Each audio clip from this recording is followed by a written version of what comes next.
Acho que. Buenas, gurizada, tudo bem? Sou o professor Dudu, estou aqui falando desse artigo, As Contribuições de Paulo Freire da Alfabetização Científica para a Abordagem do Enfoque CTS na Escola, escrito por duas autoras geniais, na minha opinião, um ótimo artigo, a Isabela Santos Correia Rosa e a Catiana Santos Correia Santana, é, professoras, né, ali fazendo esse trabalho, pelo que eu estou entendendo, escrevendo a partir da Universidade Federal de Sergipe. Tá? Tenho dificuldade de ler essas partes nos artigos. Mas já fizemos uma apresentação do que pode contribuir essa perspectiva CTSA para o ensino e de qual é a concepção freiriana de educação que a gente tem, né? Agora, meu Deus, é difícil isso.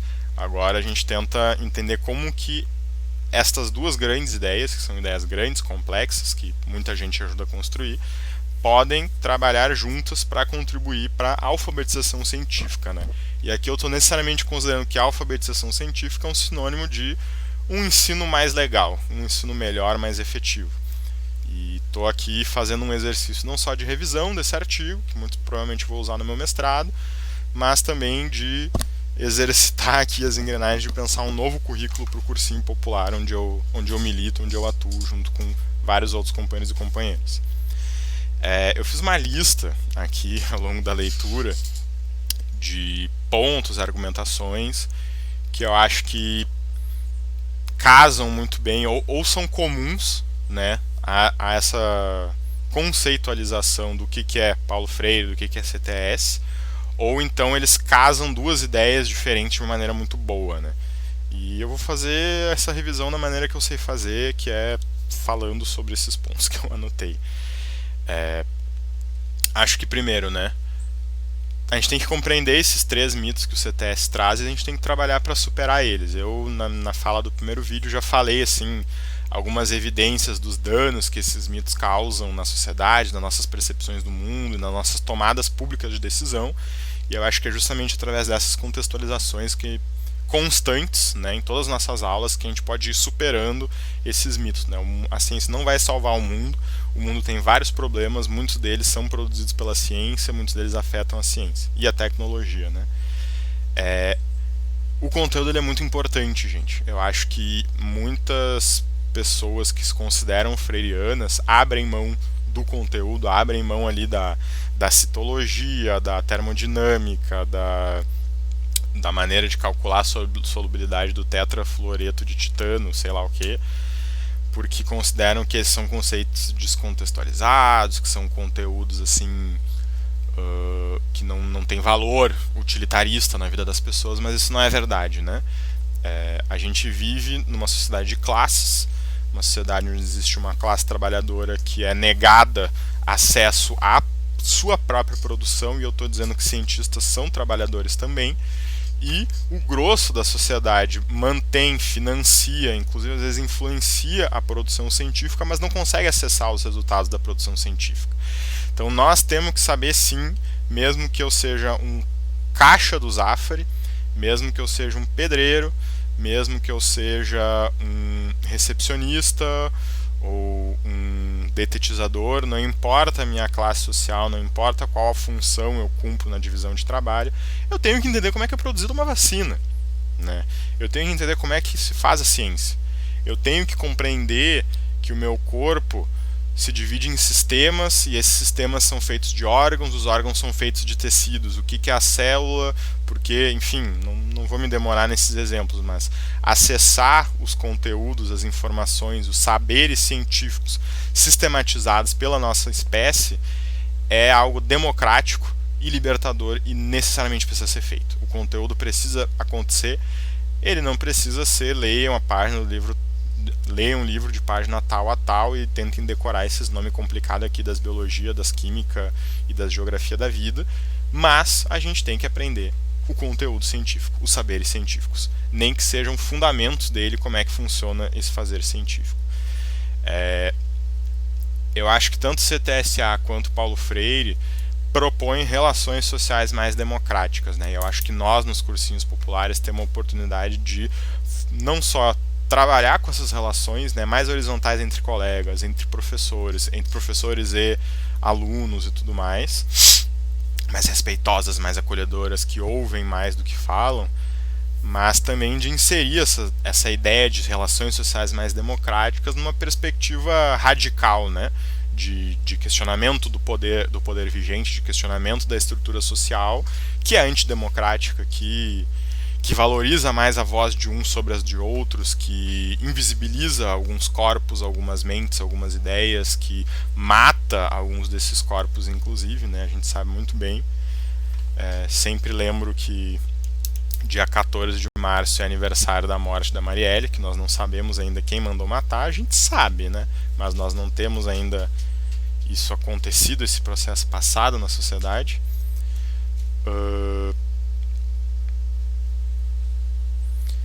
E também é o aniversário da Carolina Maria de Jesus, uma outra figura que representa, enfim, a resistência aí dos povos oprimidos. E isso tem muito a ver com a construção da cidadania, né? Para ser um cidadão, para viver coletivamente, a gente tem que saber viver de maneira mais democrática, ter nossas relações mais igualitárias. Isso passa também necessariamente por garantir direitos e compreender o compromisso que a gente tem com os nossos deveres. Hoje em dia a gente não entende o que são direitos, o que são deveres.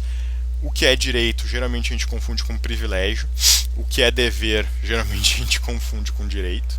Né? A gente vive uma sociedade onde cada vez mais são negados os direitos das pessoas e a gente vai deixando de entender o que é necessário ser feito para garantir esses direitos. Né? E, inclusive a gente confunde com privilégios, às vezes. Mas enfim, o nosso ensino ele precisa girar no sentido dos nossos educandos e de nós mesmos, enquanto professores, atuarem nas instituições da sociedade. E aí isso eu não estou falando necessariamente essas instituições que meio que já são estabelecidas, tipo, sei lá, grêmios estudantis, diretórios acadêmicos, associações de bairro, de comunidades, ou até partidos políticos, mas a sociedade possui muitas instituições. Muitos momentos a gente tem que sentar com outras pessoas que têm alguma coisa a ver com a gente, seja porque são moradores do mesmo bairro, seja porque gostam da mesma cor, sejam porque, sei lá, gostam de beber Skol Beats. Mas essas pessoas a gente precisa fomentar que os nossos educandos e os nossos colegas professores também, né, gente, estejam nesses espaços de tomada de decisão coletiva, de construção de consensos. E são instituições da sociedade. É através disso que se faz o poder, né? Muito colocado, tanto pelo CTSA quanto pelo Paulo Freire, a compreensão crítica do desenvolvimento da ciência e da tecnologia na sociedade contemporânea. A gente já entendeu, com esse artigo, está muito bem construída essa ideia, que o desenvolvimento social necessariamente está condicionado hoje ao desenvolvimento científico-tecnológico. Qual condicionamento exatamente varia, né, de lugar a lugar, de tempo a tempo, mas enfim, ciência e tecnologia caminham com a sociedade na seara da história. E a gente precisa compreender criticamente isso. Por que, enfim, a vacina foi feita Por que as vacinas que foram desenvolvidas, por exemplo, o coronavírus, foram na Rússia, na China, na Alemanha e não no Chile, na Indonésia, no Congo, né? Isso é uma compreensão crítica. Por que tais países tiveram a capacidade de desenvolver a vacina? Por que tais países estão ganhando rios de dinheiro produzindo e vendendo vacina? Por que outros países estão doando vacina, como por exemplo a China, que doa respirador, doa álcool gel, doa máscara, doa vacina para outros países, né? Tudo isso tem a ver com ética, com política, com cultura, com interesses políticos, econômicos, sociais, éticos, blá blá blá. Então isso é compreensão crítica, né? Ambas as perspectivas falam em humanizar, né? Para nós é muito fácil desumanizar o outro e nos desumanizarmos, nos cobrar demais, achar, enfim, que a culpa é nossa, que os problemas são nossos, não nos solidarizar, só achar que uma pessoa que está me incomodando porque ela é uma filha da puta e não tentar entender por que essa pessoa está em conflito comigo, por que ela está em conflito consigo, né? Humanizar é isso, é a gente tentar ser mais do que a gente é hoje, nos libertar, receber os nossos irmãos e nossas irmãs, os nossos iguais, e nos permitir sentir, nos permitir sonhar, nos permitir ser livre, permitir que os outros também tenham esses mesmos direitos. Então isso é um ensino humanizador, né? Compreender como que se dá o trabalho, como que se dá a opressão, como se dá a produção científica, faz parte desse processo de humanização. Eu acho que esses são valores que só são construídos através da vivência, né? No cursinho popular, a própria vivência de ter escolhido ir para lá, né? Ter uma relação mais horizontal com os teus professores, com os teus colegas, reorganizar a tua relação com o conhecimento, com o estudo, com a aprendizagem, para mim já é uma vivência importante, mas nós, educadores, temos que suscitar vivências diferenciadas, né? Fazer experimento, contar história, passar livro, fazer passeio, não agora na pandemia, né? Mas enfim, um dia plantar coisas junto com eles, montar máquinas, mexer nos computadores. Nós temos que produzir vivências, e essas vivências serem produzidas dentro desses valores, né, de solidariedade, fraternidade. Isso dá através da praxis, né, gente? Outro conceito freiriano muito massa, que envolve a gente agir, a gente refletir sobre essa ação criticamente. Bom, por que eu fiz isso? Quais foram os resultados? O que deu certo? O que deu errado? Será que eu quero repetir? E a gente agir novamente a partir dessa reflexão. Aquilo lá não deu certo, eu vou fazer de uma outra maneira, vou mudar tudo. Ou então, foi trilegal isso, mas eu falei uma ou duas coisas que acho que não foram tão legais, a galera não entendeu, ou se ofendeu, sei lá, então na próxima vez eu vou fazer melhor. Isso é a praxis, né? Nossa vivência tem que se dar através dessa maneira. Quando a gente age, que a gente haja tendo pensado sobre o que nós íamos fazer. E quando a gente, depois de a gente ter agido, que a gente reflita sobre as consequências, os benefícios e os prejuízos dessa ação que a gente teve para poder agir assim novamente e nos aprimorando. Enfim, toda a questão da problematização, não ter ilusões, né? Achar que, enfim, a ciência é neutra, a tecnologia é bonzinha e só vem para nos trazer o bem. Os conteúdos que a gente já colocou serem repletos de sentidos, os conteúdos, e eu sou professor de biologia, eu acho que não faz nenhum sentido quando tu abre um livro. Eles têm que ser contextualizados, mas não só contextualizados de contar uma historinha, eles têm que ser contextualizados no tempo, no espaço e na sociedade, né? Como é que foi construído esse conhecimento, quem é que fez, por que fez, onde é que isso se aplica, onde é que isso acontece, o que isso tem a ver aqui com o meu bairro, com a minha rua, com a minha cidade, com o meu país, com a minha história, com a pessoa que eu sou. Essas são as contextualizações que a gente tem que colocar, não só contar uma historinha de que porque o Mendel mexeu com as ervilhas e o Darwin viu lá os passarinhos numa ilha muito longe lá no meio do mar. Não, isso não é contextualização. Isso é uma simplificação de um processo histórico complexo. Contextualização é entender por que as coisas evoluem, o que é evolução, como é que ela se dá, quais são as 1000 disputas políticas e acadêmicas e discussões que estão abertas ainda sobre evolução, por que tem gente que nega, por que tem gente que acha que não, por que isso está inserido em projetos de poder. Isso é uma contextualização verdadeira, né? E essas contextualizações, elas tornam os conteúdos com sentido, né? Repletos de sentidos.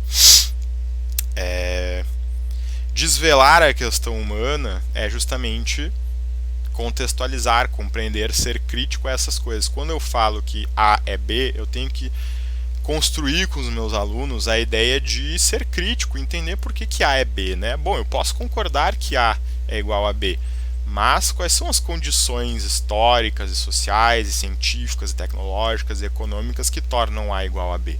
Vamos falar sobre isso é muito importante. A investigação temática, né, gente, o CTS necessariamente fala sobre cotidiano e a gente pensar as tomadas de decisões que tem a ver com ciência e tecnologia no contexto, no dia a dia, na realidade local das pessoas, e para mim isso tem super a ver com a investigação temática, né? Entender o que é importante para os nossos educandos, o que é importante para o território onde a gente está situado. Isso eu já coloco a territorialidade, né? Fundamental para os processos de educação popular.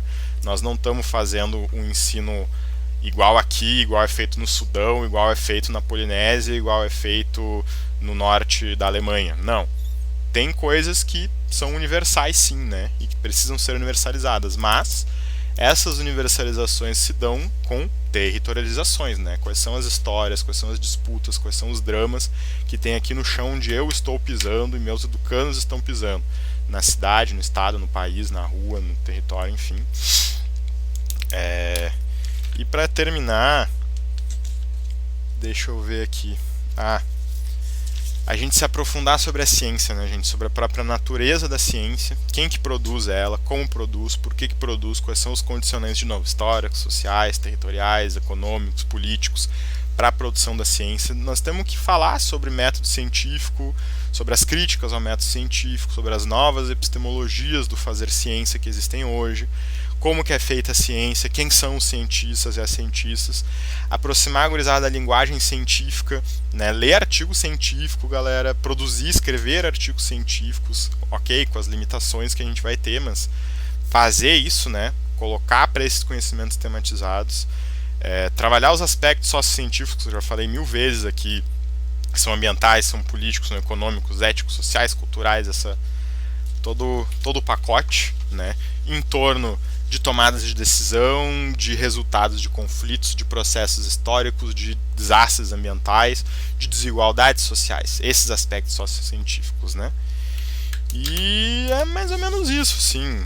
Estou fazendo um exercício aqui mais do que em qualquer outra coisa, mas eu acho que tem muito a ver com a ideia de fazer um currículo. Cada uma dessas coisas que eu falei, que se misturaram e tal, não devia ter organizado melhor isso, mas enfim, são valores, né? E são concepções que nos orientam para como fazer um currículo. Eu, pessoalmente, sempre tenho uma dificuldade de pensar, converter esse tipo de discussão, esse tipo de saber, em a aula que eu vou dar, né?